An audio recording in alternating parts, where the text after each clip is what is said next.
Hello friends, ಇಂದು ನಾವು class 10th chemistry chapter number 5 ಆದ periodic classification of elements ಎಂಬ ಒಂದು ಚಾಪ್ಟರ್ನ ಸ್ಟಾರ್ಟ್ ಮಾಡೋಣ. ಓಕೆ, ಸೊ ಲಾಸ್ಟ್ ಚಾಪ್ಟರ್ ತುಂಬ ದೊಡ್ಡದಾಗಿತ್ತು. ಯಾವುದಾದ್ರು ಕಾರ್ಬನ್ ಆ್ಯಂಡ್ ಇಟ್ಸ್ ಕಂಪೌಂಡ್ಸ್ ತುಂಬ ಲೆಂದಿ ಚಾಪ್ಟರ್ ಆಗಿತ್ತು. ಪೀರಿಯಾಡಿಕ್ ಕ್ಲಾಸಿಫಿಕೇಷನ್ಸು ಥ್ಯಾಂಕ್ಫುಲಿ ತುಂಬ ಚಿಕ್ಕ ಚಾಪ್ಟರು, ಬೇಗ ಮುಗಿಸ್ಬಿಡೋಣ. ನಿಮ್ಗೆಲ್ಲರಿಗೂ ಸುಮಾರು ಜನರಿಗೆ ಗೊತ್ತಿರುತ್ತೆ, ನಮ್ಮ ಒಂದು ಭೂಮಿಯಲ್ಲಿ ಇಷ್ಟೋ ತನಕ ನಮ್ಗೆ ಗೊತ್ತಿರೋವಂಥದ್ದು, ಡಿಸ್ಕವರ್ ಆಗಿರುವಂಥದ್ದು 118 ಎಲಿಮೆಂಟ್ಸ್ ನಮ್ಗೆ ಗೊತ್ತಿದೆ. ಓಕೆನಾ, ಇದರಲ್ಲಿ 94 ಎಲಿಮೆಂಟ್ಸು ನ್ಯಾಚುರಲಿ ಅಕರಿಂಗ್ ಎಲಿಮೆಂಟ್ಸ್ ಆಗಿದೆ. ಓಕೆನಾ, 118 ಎಲಿಮೆಂಟ್ಸಲ್ಲಿ 94 ಎಲಿಮೆಂಟ್ಸು ನ್ಯಾಚುರಲಿ ಅಕರಿಂಗು. ಹಾಗಂದರೆ ಕೆಲವೊಂದು ಎಲಿಮೆಂಟ್ಸು ಮ್ಯಾನ್ ಮೇಡ್ ಎಲಿಮೆಂಟ್ಸ್ ಕೂಡ ಇದೆ. ಓಕೆನಾ, few elements are man made also. Okay, ಕೆಲವೊಂದು ಮ್ಯಾನ್ ಮೇಡು ಕೂಡ ಆಗಿವೆ. ಓಕೆ, ಇವಾಗ ಇಷ್ಟು ಜಾಸ್ತಿ ಎಲಿಮೆಂಟ್ಸ್ ಇದೆ. ಎಲ್ಲ ಎಲಿಮೆಂಟ್ಸ್ನೂ ಸ್ಪೆಸಿಫಿಕ್ಕಾಗಿ ಓಕೆ ನೀನೇನು ಮಾಡ್ತೀಯ ಅಂತ ಒಂದೊಂದೇ ಸ್ಟಡಿ ಮಾಡೋದು ತುಂಬ ಕಷ್ಟ. ಸೊ ಆಬ್ವಿಯಸ್ಲಿ ಸೈಂಟಿಸ್ಟ್ ಏನು ಮಾಡ್ತಾರೆ, ಎಲ್ಲದಕ್ಕೂ ಹಾಗೆ ಮಾಡ್ತಾ ಇದ್ದಿದ್ದು, ಇದಕ್ಕೂ ಏನು ಮಾಡ್ತಾರೆ ಅಂದರೆ ಕ್ಲಾಸಿಫಿಕೇಷನ್ ಮಾಡ್ತಾ ಹೋದರು. ಇದನ್ನು ಒಂಥರ ಅರೇಂಜ್ ಮಾಡಿ ಎಲ್ಲವನ್ನು ಕೂಡ ಒಂದೊಂದು ಕ್ಲಾಸು, ಒಂದೊಂದು ಗ್ರೂಪಾಗಿ ಸ್ಟಡಿ ಮಾಡೋಕ್ಕೆ ಈಸಿ ಆಗತ್ತೆ ಅಂತ ಅಂದ್ಕೊಂಡ್ರು. ಆವಾಗ ಹೇಗೆ ನಾವು ಈ ಒಂದು ಕೇಯಸ್ ಅಂದರೆ ಫುಲ್ ಅಲ್ಲೋಲ ಕಲ್ಲೋಲವಾಗಿ ಎಲ್ಲ ಎಲಿಮೆಂಟ್ಸು ಒಂದು ಕಡೆ ಇದೆ. ಇವಾಗ ಎಲ್ಲದ ಎಲಿಮೆಂಟ್ಸ್ನೂ ಒಂದು ಆರ್ಡರನ್ನು ನಾವು ಫೈಂಡ್ ಔಟ್ ಮಾಡಿ, ಎಲ್ಲ ಎಲಿಮೆಂಟ್ಸ್ನೂ ಒಂದು ಆರ್ಡರಲ್ಲಿ ಅರೇಂಜ್ ಮಾಡಿ ಅದನ್ನು ಆರ್ಡರ್ ವೈಸು ಸ್ಟಡಿ ಮಾಡ್ತಾ ಹೋಗ್ಬೇಕು. ನಾವು ಹೇಗೆ ಸ್ಟಡಿ ಮಾಡ್ತಾ ಹೋದರು, ಫಸ್ಟ್ ಇವಾಗ ನಾವು early attempts at the classification of elements ಬಗ್ಗೆ ನೋಡೋಣ. ಓಕೆ, ಹಿಂದಿನ ಕಾಲದಲ್ಲಿ ಸ್ಟಾರ್ಟಿಂಗ್ ಟೈಮ್ಸಲ್ಲಿ ಆವಾಗ ಹೇಗೆ ಎಲಿಮೆಂಟ್ಸ್ನ ಕ್ಲಾಸಿಫೈ ಮಾಡೋಕ್ಕೆ ಟ್ರೈ ಮಾಡಿದ್ರು ಜನ, ಫೇಲ್ಯೂರ್ ಆದ್ರೂ ಕೂಡ ಅದು ಕೂಡ ತುಂಬ ಒಂದು ಇಂಪಾರ್ಟೆಂಟ್ ಸ್ಟೆಪ್ಸ್ ಆಗಿತ್ತು. ಮೇನಾಗಿ ನಾವು 3 ಸ್ಟೆಪ್ಸನ್ನು ನೋಡ್ತೀವಿ. Until we reach the final step we will see first 3 steps. ಓಕೆನಾ, ಫಸ್ಟ್ ನಾವೇನು ನೋಡ್ತೀವಿ ಅಂದರೆ ಡೋಬೆರಿನಿಯರ್ಸ್ ಟ್ರಯಾಡ್ಸ್ ಬಗ್ಗೆ ನೋಡ್ತೀವಿ. ಓಕೆ ನೋಡಿ, ಇವರು ಜಾನ್ ವೋಲ್ಫ್ಯಾಂಗ್ ಡೋಬೆರಿನಿಯರ್ ಎಂಬ ಒಂದು ಸೈಂಟಿಸ್ಟು, ಇವ್ರ ಬಗ್ಗೆ ನೋಡ್ತೀವಿ. ಮತ್ತು ನೆಕ್ಸ್ಟ್ ನ್ಯೂಲೆನ್ಸ್ ಬಗ್ಗೆ ನೋಡ್ತೀವಿ, ಜಾನ್ ನ್ಯೂಲೆನ್ಸ್ ಬಗ್ಗೆ. ಅವ್ರು ಮಾಡಿರೋಂಥ ಒಂದು ಲಾ ಆಫ್ ಆಕ್ಟೇವ್ಸ್ ಬಗ್ಗೆ ನಾವು ತಿಳ್ಕೊತೀವಿ. ಅದಾದಮೇಲೆ ತುಂಬ ಇಂಪಾರ್ಟೆಂಟು ಮೆಂಡೆಲೀವ್ಸ್ ಪೀರಿಯಾಡಿಕ್ ಟೇಬಲ್ ಬಗ್ಗೆ ನೋಡ್ತೀವಿ. ಅದಾದಮೇಲೆ ನಾವು modern periodic table which is the final step. ಓಕೆನಾ, ಫಸ್ಟ್ 3 ಸ್ಟೆಪ್ಸು, ಆಮೇಲೆ final step. This the making order of the case the modern periodic table ಬಗ್ಗೆ ಡಿಸ್ಕಸ್ ಮಾಡೋಣ. ಸೊ 1 by 1 ಎಲ್ಲವೂ ಡಿಸ್ಕಸ್ ಮಾಡ್ತಾ ಹೋಗೋಣ. ತುಂಬ ಈಸಿ ಚಾಪ್ಟರು, ಲಾಜಿಕಲ್ ಥಿಂಕಿಂಗು ಬೇಕಾಗ್ತಿಲ್ಲ. ಓಕೆನಾ, okay. ಇವಾಗ 1870ನಲ್ಲಿ ಜೋಹಾನ್ ವೋಲ್ಫ್ಗ್ಯಾಂಗ್ ಡೋಬೆರಿನಿಯರ್ ಎಂಬವರು ಒಂದು ಜರ್ಮನ್ ಕೆಮಿಸ್ಟ್ ಆಗಿದ್ದರು. ಓಕೆನಾ, ಕೆಮಿಸ್ಟ್ ಅಂದರೆ ನಾರ್ಮಲಿ ನಾವು ಕೆಮಿಸ್ಟ್ ಅಂದರೆ ಮೆಡಿಕಲ್ ಶಾಪ್ಸ್ನವರು ಅಂತ ಅಂದ್ಕೊತೀವಿ. ಓಕೆ, ಹಾಗೂ ಇರ್ಬೋದು, ಇಲ್ಲಾಂದರೆ ಕೆಮಿಕಲ್ಸ್ ಬಗ್ಗೆ ತುಂಬ ಜ್ಞಾನ ಇದ್ದವರು ಅಂತ ಹೇಳ್ಬೋದು ನಾವು. He identified some groups having 3 elements each. Okay, ಅವನು ಕೆಲವೊಂದು ಗ್ರೂಪ್ಸನ್ನು ಅವರು ಐಡೆಂಟಿಫೈ ಮಾಡಿದ್ರು. ಒಂದೊಂದು ಗ್ರೂಪಲ್ಲಿ 3 ಗ್ರೂಪ್ಸ್ನ ಅವ್ರು ಐಡೆಂಟಿಫೈ ಮಾಡಿದ್ರು. ಒಂದೊಂದು ಗ್ರೂಪಲ್ಲೂ ಕೂಡ 3 ಎಲಿಮೆಂಟ್ಸ್ಗಳಿದ್ವು. ಓಕೆನಾ, ಹಿ ಐಡೆಂಟಿಫೈಡ್ 3 ಗ್ರೂಪ್ಸ್, 3 ಗ್ರೂಪ್ಸನ್ನು ಅವರು ಐಡೆಂಟಿಫೈ ಮಾಡಿದ್ರು. ಈಚ್ ಗ್ರೂಪಲ್ಲಿ 3 ಎಲಿಮೆಂಟ್ಸನ್ನು ಅವರು ಅಬ್ಸರ್ವ್ ಮಾಡಿದ್ರು. ಓಕೆ, ಈ ಒಂದು ಗ್ರೂಪ್ಸನ್ನು ಅವರು ಟ್ರಯಾಡ್ಸ್ ಅಂತ ಅಂದರು. Okay, this is the first tried, second tried, third tried. ಓಕೆನಾ, ಈ ಥರ ಅವರು ಅರೇಂಜ್ ಮಾಡಿದ್ರು. 3 ಗ್ರೂಪ್ಸನ್ನು ಮಾಡಿದ್ರು, 3. Dobereiner showed that when the 3 elements in the triad were arranged in the order of increasing atomic masses, the atomic mass of the middle element was roughly the average of the atomic mass of the other 2 elements. Okay, ಅವ್ರು ಏನು observe ಮಾಡಿದ್ರು ಅಂದರೆ ಡೊಬೆರಿನಿಯರ್ ಅವರು, so first ಟ್ರೈಡಲ್ಲಿ 3 elements ಇದೆ ಅಂತ ಅಂದ್ಕೊಳ್ಳೋಣ, ABC. ಇವಾಗ ಈ ABCನ ಅದರದ್ದು increasing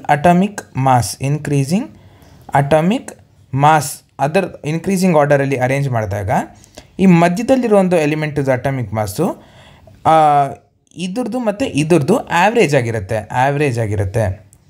so atomic mass of B will be equal to A+C/2 ರಫ್ಲಿ, ಅಟ್ಲೀಸ್ಟ್ ಅಪ್ರಾಕ್ಸಿಮೇಟೆಡ್ ವ್ಯಾಲ್ಯೂ ಆದ್ರೂ ಇರುತ್ತೆ. ಓಕೆ, ಅಪ್ರಾಕ್ಸಿಮೇಟೆಡ್ ಸಿಂಬಲ್ ಇದು. ಓಕೆನಾ, ಸೊ ರಫ್ಲಿ the average of the atomic masses average of the first and third element will be the atomic mass of the middle element. Okay, hope ಅರ್ಥ ಆಗಿದೆ ಅಂತ ಅಂದ್ಕೊಂಡಿದ್ದೀನಿ. So ಅವರು ಯಾವ್ಯಾವ 3 ಟ್ರೈಡ್ಸ್ ಮಾಡಿದ್ರಂತ ಇಲ್ಲಿ ಮೆನ್ಷನ್ ಮಾಡಿದ್ದಾರೆ ನೋಡಿ. ಇಲ್ಲಿ ಡೋಬೆರಿನಿಯರ್ಸ್ ಟ್ರೈಡ್ಸ್ ಯಾವುದಂದರೆ ಲಿಥಿಯಂ, ಸೋಡಿಯಂ, ಪೊಟ್ಯಾಷಿಯಮ್. ಓಕೆ, ಅದೇ ಥರ calcium, strontium, barium, chlorine, bromine, iodine.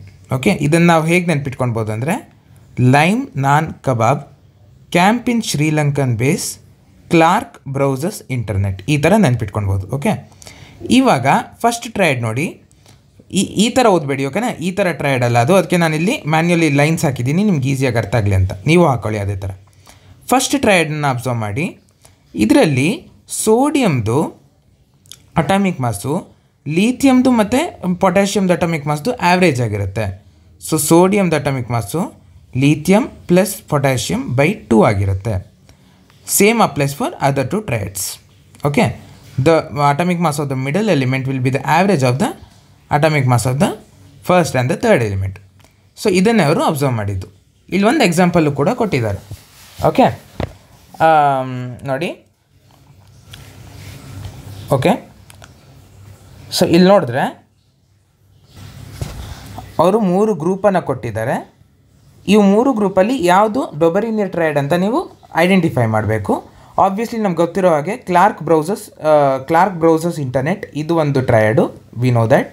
ಮತ್ತು ಕ್ಯಾಂಪ್ ಇನ್ ಶ್ರೀಲಂಕನ್ ಬೇಸ್ ಇದು ಒಂದು ಟ್ರಯಡು, ವಿ ನೋ ದ್ಯಾಟ್. ಆದರೆ ಇದು ಲೈಮ್ ನಾನ್ ಕಬಾಬ್ ಆಗಬೇಕಾಯಿತು, ಆದರೆ ಇಲ್ಲೇನೋ ಬೇರೆದೇ ಇದೆ. So this is not a triad. Only 3 triads were identified by Dobereiner. So these 2 are the triads. ಇದರಲ್ಲಿ ನಾವು ಈ ಟ್ರಯಡ್ನ ಅಬ್ಸರ್ವ್ ಮಾಡೋಣ. ಕ್ಲೋರಿಂದು ನೋಡಿ 35.5 ಇದೆ, ಅಯೋಡಿನ್ದು ನೋಡಿ 1 to 6.9 ಇದೆ. ಇವೆರಡ್ರದ್ದು ಆ್ಯಡ್ ಮಾಡಿ ಆ್ಯಾವ್ರೇಜ್ ತೆಗೆದ್ರೆ ಅಪ್ರಾಕ್ಸಿಮೇಟ್ಲಿ ಇದಕ್ಕೆ ಈಕ್ವಲ್ ಆಗಿರುತ್ತೆ. ಸಿಮಿಲರ್ಲಿ ಇಲ್ಲೂ ನೋಡಿ, ಇಲ್ಲಿ 40 ಇದೆ, ಇಲ್ಲಿ 137 ಇದೆ. ಎರಡನ್ನ ಆ್ಯಡ್ ಮಾಡಿ ಆಲ್ಮೋಸ್ಟ್ ಒಂದು 167 ಅರೌಂಡ್ ಬರುತ್ತೆ. ಓಕೆ, 170 ಅರೌಂಡ್ ಬರುತ್ತೆ. ಆವಾಗ ನಾವು ಅದನ್ನು ಆ್ಯಾವ್ರೇಜ್ ತೆಗೆದಾಗ ಇಷ್ಟು ಬರುತ್ತೆ, ಅಪ್ರಾಕ್ಸಿಮೇಟ್ಲಿ 87 ಅಷ್ಟು ಬರುತ್ತೆ. Okay okay so this you identify a Dobereiner ಟ್ರಯಡ್.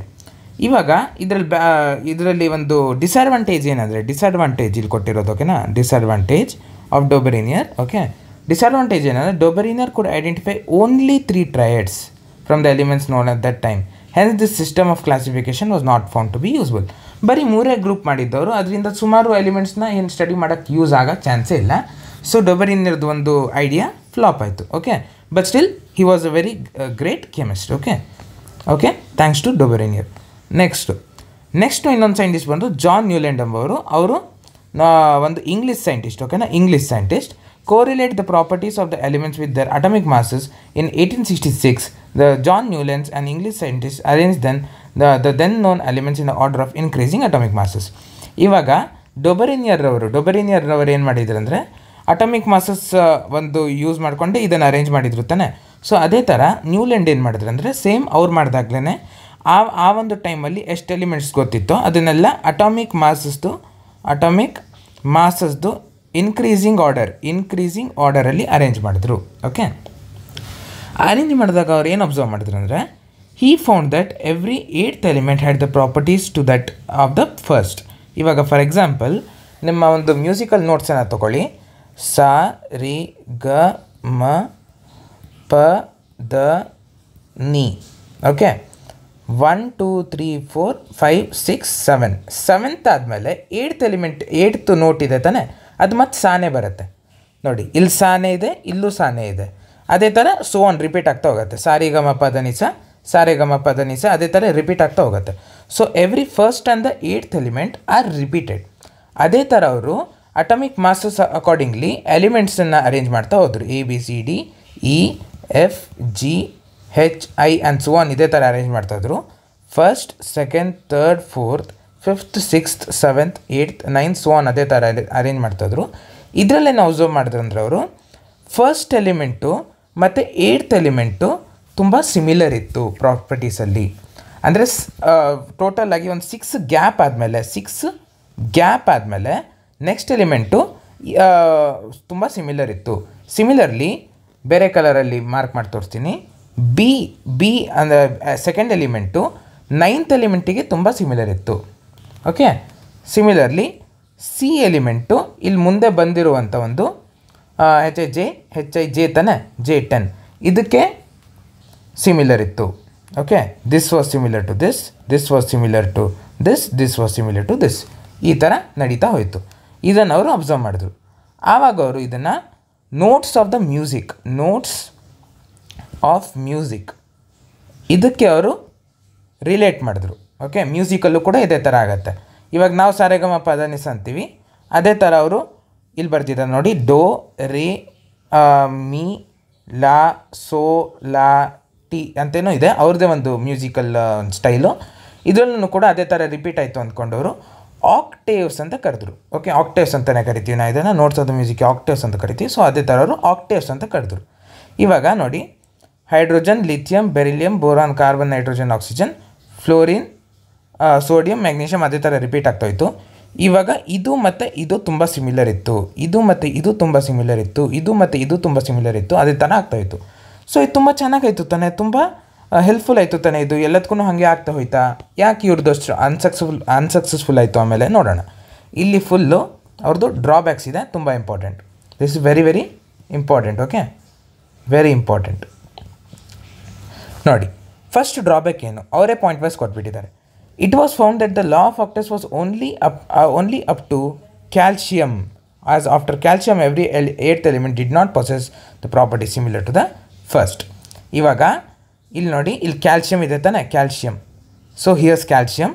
ಈ ಕ್ಯಾಲ್ಶಿಯಮ್ ಎಲಿಮೆಂಟ್ ತನಕ only till here calcium magnesium ತುಂಬ ಸಿಮಿಲರ್ ಇತ್ತು. ಆದರೆ ಆಮೇಲಿಂದ ಕ್ರೋಮಿಯಮ್ಮು ಅಲ್ಯೂಮಿನಿಯಮ್ಮು ಅಷ್ಟೊಂದು ಸಿಮಿಲರ್ ಇಲ್ಲ ಆಗಿತ್ತು. ಈ ಥರನೇ ಆಗ್ತಾ ಹೋಯಿತು. ಫಾರ್ ಎಕ್ಸಾಂಪಲ್, ಇವಾಗ ಇಲ್ಲಿ ನೋಡಿ, ಕೋಬಾಲ್ಟ್ ಮತ್ತು ನಿಕಲ್ ಇಲ್ಲಿದೆ ತಾನೆ, ಇಲ್ಲಿ ಇನ್ನೊಂದು ಕಲರಲ್ಲಿ ತೋರಿಸ್ತೀನಿ ನಿಮಗೆ, ಅವಾಗ ಈಸಿಯಾಗಿ ಕಾಣುತ್ತೆ ನಿಮಗೆ. ಇದು ಕಾಣ್ತಾ ಇಲ್ಲ. Okay, let's see this one. Okay ನೋಡಿ, ಇಲ್ಲಿ ಕೋಬಾಲ್ಟ್ ಮತ್ತು ನಿಕಲ್ ಇದೆ ತಾನೆ, ಅದ್ರ ಮೇಲೆ ಏನಿದೆ, ಕ್ಲೋರಿನ್ ಇದೆ. ಕೋಬಾಲ್ಟ್ ಮತ್ತು ನಿಕಲ್ಲು ಮತ್ತು ಕ್ಲೋರಿನ್ಗೆ ಒಂದು ಸ್ವಲ್ಪನೂ ಸಿಮಿಲಾರಿಟೀಸೇ ಇಲ್ಲ, ಆದರೆ ಅದ್ರ ಕೆಳಗಡೆ ಬಂದುಬಿಟ್ಟಿದೆ ಅದು.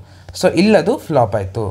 ಓಕೆ, ಫ್ಲಾಪ್ ಅಂತ ಹೇಳೋಕ್ಕಾಗಲ್ಲ, ಯಾಕಂದರೆ ಅವರು ಅವ್ರ ಪ್ರಯತ್ನ ಮಾಡಿದ್ದಾರೆ. ಸೊ ಇಲ್ಲದು ಒಂದು ಸ್ವಲ್ಪ ಚಿಕ್ಕ ಒಂದು ಫೇಲ್ಯೂರ್ ಆಯಿತು. ಅಸ್ಯೂಮ್ಡ್ ಬೈ ನ್ಯೂಲ್ಯಾಂಡ್ ನ್ಯೂಲ್ಯಾಂಡ್ ಏನು ಅಸ್ಯೂಮ್ ಮಾಡಿದ್ರು ಅಂದರೆ, ಇಡೀ ವರ್ಲ್ಡಲ್ಲಿ ಆ ಟೈಮಲ್ಲಿ 56 ಎಲಿಮೆಂಟ್ಸ್ ಮಾತ್ರ ಡಿಸ್ಕವರ್ ಮಾಡಿದರು, ಅಷ್ಟೇ ಎಲಿಮೆಂಟ್ಸ್ ಇದೆ ಅಂತ ಅವ್ರು ಅಸ್ಯೂಮ್ ಮಾಡಿಬಿಟ್ರು.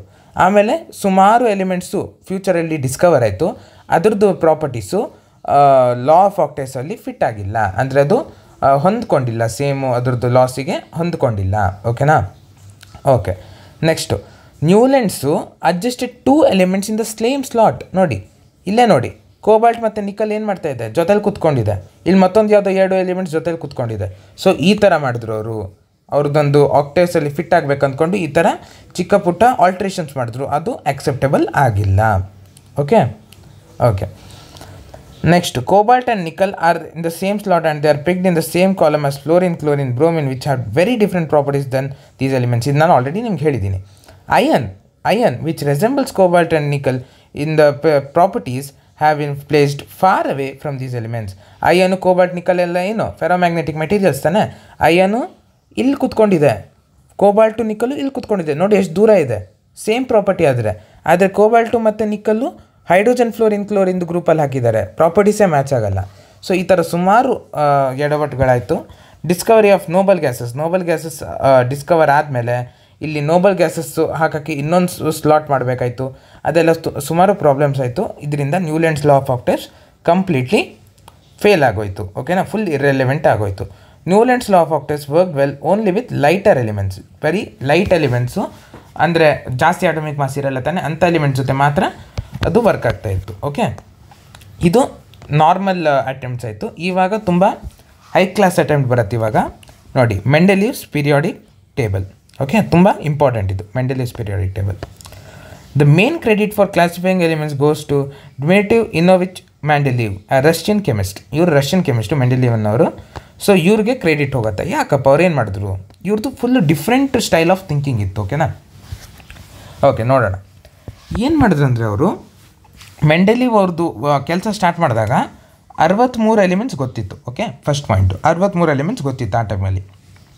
ಇವಾಗ ಅವರು ಸುಮ್ಮನೆ ಕುತ್ಕೊಂಡು ಏನು ಥಿಂಕ್ ಮಾಡಿದ್ರು ಅಂದರೆ, ಎಲ್ಲರೂ ಅಟಮಿಕ್ ಮಾಸ್ ಬಗ್ಗೆನೇ ಥಿಂಕ್ ಮಾಡ್ತಾಯಿದ್ರು. ಓಕೆನಾ? ನೋಡಿ, ಫಸ್ಟ್ ಡೊಬೆರಿನರ್ ಬಂದರು, ಅವರು ಅಟಮಿಕ್ ಮಾಸಲ್ಲೇ ಅರೇಂಜ್ ಮಾಡಿದ್ರು. ನ್ಯೂಲ್ಯಾಂಡ್ ಬಂದ್ರು, ಅವರು ಅಟಮಿಕ್ ಮಾಸಲ್ಲೇ ಅರೇಂಜ್ ಮಾಡಿದ್ರು. ಇವರು ಕೂಡ ಅಟಮಿಕ್ ಮಾಸಲ್ಲೇ ವರ್ಕ್ ಮಾಡಲ್ಲ ಅಂತ ವರ್ಕ್ ಮಾಡೋಕ್ಕೆ ಹೋದರು. ಇವಾಗ ಅವರು ಪ್ರತಿ ಎಲಿಮೆಂಟಲ್ಲಿ 2 ಪ್ರಾಪರ್ಟಿ ಇರುತ್ತೆ, ಒಂದು ಫಿಸಿಕಲ್ಲು, ಒಂದು ಕೆಮಿಕಲ್ಲು ತಾನೇ, ಆಬ್ವಿಯಸ್ ಇದು. ಸೊ ಅವರು ಈ ಫಿಸಿಕಲ್ಲು ಮತ್ತು ಕೆಮಿಕಲ್ ಪ್ರಾಪರ್ಟೀಸಲ್ಲಿ ಏನೇನು ಸಿಮಿಲಾರಿಟೀಸ್ ಇದೆ ಅಂತ ಅವರು ಫಾರ್ ಎಕ್ಸಾಂಪಲ್ ಹೈಡ್ರೋಜನ್ದು ಫಿಸಿಕಲ್ ಮತ್ತು ಕೆಮಿಕಲ್ ಪ್ರಾಪರ್ಟೀಸ್ ಬರೆದ್ಬಿಟ್ಟು ಅವ್ರು ಗೋಡೆ ಮೇಲೆ ಇಲ್ಲಿ ಒಂದು ಕಡೆ ಪೋಸ್ಟ್ ಮಾಡಿಟ್ರು. ಓಕೆನಾ, ಅಂದರೆ ಯಾವುದೋ ಒಂದು ಪೇಪರಲ್ಲಿ ಬರೆದು ಇಲ್ಲಿ ಸ್ಟಿಕ್ ಮಾಡಿಟ್ರು. ನೆಕ್ಸ್ಟು ಕ್ಲೋರಿಂದು ಬರೆದ್ರು, ಅದನ್ನು ಎಲ್ಲೋ ಸ್ಟಿಕ್ ಮಾಡಿಟ್ರು. ಸುಮಾರು ಎಲಿಮೆಂಟ್ಸ್ ಇದೇ ಥರ ಸ್ಟಿಕ್ ಮಾಡಿ ಮ್ಯಾಚ್ ಮಾಡಿಕೊಂಡು ಇಲ್ಲೊಂದು ಗ್ರೂಪು ಇಲ್ಲೊಂದು ಗ್ರೂಪು ಇಲ್ಲೊಂದು ಗ್ರೂಪು ಒಂದು ಟೇಬಲ್ ಥರ ಅವ್ರು ಗೋಡೆ ಮೇಲೆ ಮಾಡಿಕೊಂಡ್ರು. ಆ ಥರ ಮಾಡಿಕೊಂಡ್ರು ಅಂತ ಅಂದ್ಕೊಳ್ಳಿ. ಓಕೆನಾ, ಇವಾಗ ಫಿಸಿಕಲ್ ಪ್ರಾಪರ್ಟೀಸ್ ಕೆಮಿಕಲ್ ಪ್ರಾಪರ್ಟೀಸು ಅವರು ಸ್ಟಡಿ ಮಾಡಿದ್ರು ಅಂತ ನಾವೀಗ ನೋಡಿದ್ವಿ.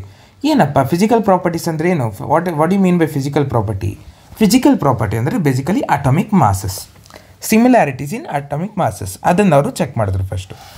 ಆ ಟೈಮಲ್ಲಿ ಫಿಸಿಕಲ್ ಪ್ರಾಪರ್ಟಿ ಅಂದರೆ ಅಟಾಮಿಕ್ ಮಾಸಸ್ಸು. ಕೆಮಿಕಲ್ ಪ್ರಾಪರ್ಟಿ ಅಂದರೆ ಏನಪ್ಪ? ಕೆಮಿಕಲ್ ಪ್ರಾಪರ್ಟಿ ಅಂದ್ರೇನು? ಏನಂದರೆ nature and formula for oxides and hydrides. ನೇಚರಲ್ಲಿ ಸರಿಯಾಗಿ ಬರ್ದಿಲ್ಲ ನಾನು, ಇರಲಿ. Nature and formula for oxides and hydrides. ಒಂದು ಎಲಿಮೆಂಟ್ ಇದೆ ಅಂತ ಅಂದ್ಕೊಳ್ಳಿ, ಆರ್ ಅಂತ ಇದೆ ಅಂತ ಅಂದ್ಕೊಳ್ಳಿ. ಇವಾಗ ಅದು ಆಕ್ಸಿಜನ್ ಜೊತೆ ರಿಯಾಕ್ಟ್ ಆದಾಗ ಏನು ಫಾರ್ಮ್ ಆಯಿತು? RO ಥರ ಫಾರ್ಮ್ ಆಯಿತಾ, ಅಥವಾ R2O ಥರ ಏನಾದರೂ ಫಾರ್ಮ್ ಆಯಿತಾ, RO2 ಅನ್ನೋ ಥರ ಏನಾದರೂ ಫಾರ್ಮ್ ಆಯಿತಾ? ಯಾವ ಥರ ಫಾರ್ಮ್ ಆಯಿತು? ಅದ್ರ ನೇಚರ್ ಏನು? ಕೆಮಿಕಲ್ ಫಾರ್ಮುಲಾದು. ಮತ್ತು ಹೈಡ್ರೋಜನ್ ಜೊತೆ ರಿಯಾಕ್ಟ್ ಆದಾಗ ಸೇಮ್ ಅದೇ ಥರ RH ಫಾರ್ಮ್ ಆಯಿತಾ, R2H ಫಾರ್ಮ್ ಆಯಿತಾ, ಮತ್ತು RH2 ಫಾರ್ಮ್ ಆಯಿತಾ? ಆ ಥರ ಅವರು ಎಲ್ಲವನ್ನು ಸಿಮಿಲಾರಿಟೀಸ್ನ ಬರ್ಕೊಂಡು ಒಂದು ಟೇಬಲ್ ಥರ ಮಾಡಿದ್ರು ಅವರು ಬೇಸಿಕಲಿ. ಓಕೆ, ಅದನ್ನೇ ಇಲ್ಲಿ ಬರ್ದಿರೋದು physical chemical properties. Among the chemical properties Mendeleev concentrated on the compounds forming with oxide and hydrogen. He selected hydrogen and oxygen as they are very reactive and form compounds with almost every element. ಅಂದರೆ hydrogen ಮತ್ತು ಆಕ್ಸಿಜನ್ನು ತುಂಬ reactive elements ತಾನೆ. So ಅದು ಎಲ್ಲ elements ಜೊತೆನೂ almost compounds ಮಾಡ್ಕೊಳ್ಳುತ್ತೆ. So ಇದ್ರ basis ಮೇಲೆ ನಾವು ಸ್ಟಡಿ ಮಾಡಿದ್ರೆ ಇನ್ನೂ ಈಸಿ ಆಗುತ್ತೆ ಅಂತ ಅವರು ಅದನ್ನೇ ಚೂಸ್ ಮಾಡಿದ್ರು chemical ಪ್ರಾಪರ್ಟಿಯಾಗಿ. The formula of the hydrates and oxides formed by the element were treated as one of the basic properties of element in its classification. ಅದೇ ಇವಾಗ ಹೇಳ್ತಾನೆ ಅದ್ರ ಫಾರ್ಮುಲಾ ಯಾವ್ಯಾವ ಥರ ಇದೆ ಅದನ್ನು ಯೂಸ್ ಮಾಡಿಕೊಂಡು ಕ್ಲಾಸಿಫೈ ಮಾಡೋಕ್ಕೆ ಹೋದರು. R2O ಥರ ಎಷ್ಟು ಎಲಿಮೆಂಟ್ಸ್ ಇದೆ ಅದನ್ನೆಲ್ಲ ಒಂದು ಕಡೆ ಬರೆದ್ರು. RH2 ಥರ ಎಷ್ಟು ಎಲಿಮೆಂಟ್ಸ್ ಇದೆ ಅದನ್ನೆಲ್ಲ ಒಂದು ಕಡೆ ಬರೆದ್ರು. ಆ ಥರ ಮಾಡ್ತಾ ಕ್ಲಾಸಿಫೈ ಮಾಡ್ತಾ ಹೋದರು. ಓಕೆನಾ, ಏನು ಅಬ್ಸರ್ವ್ ಮಾಡಿದ್ರು ಅವರು?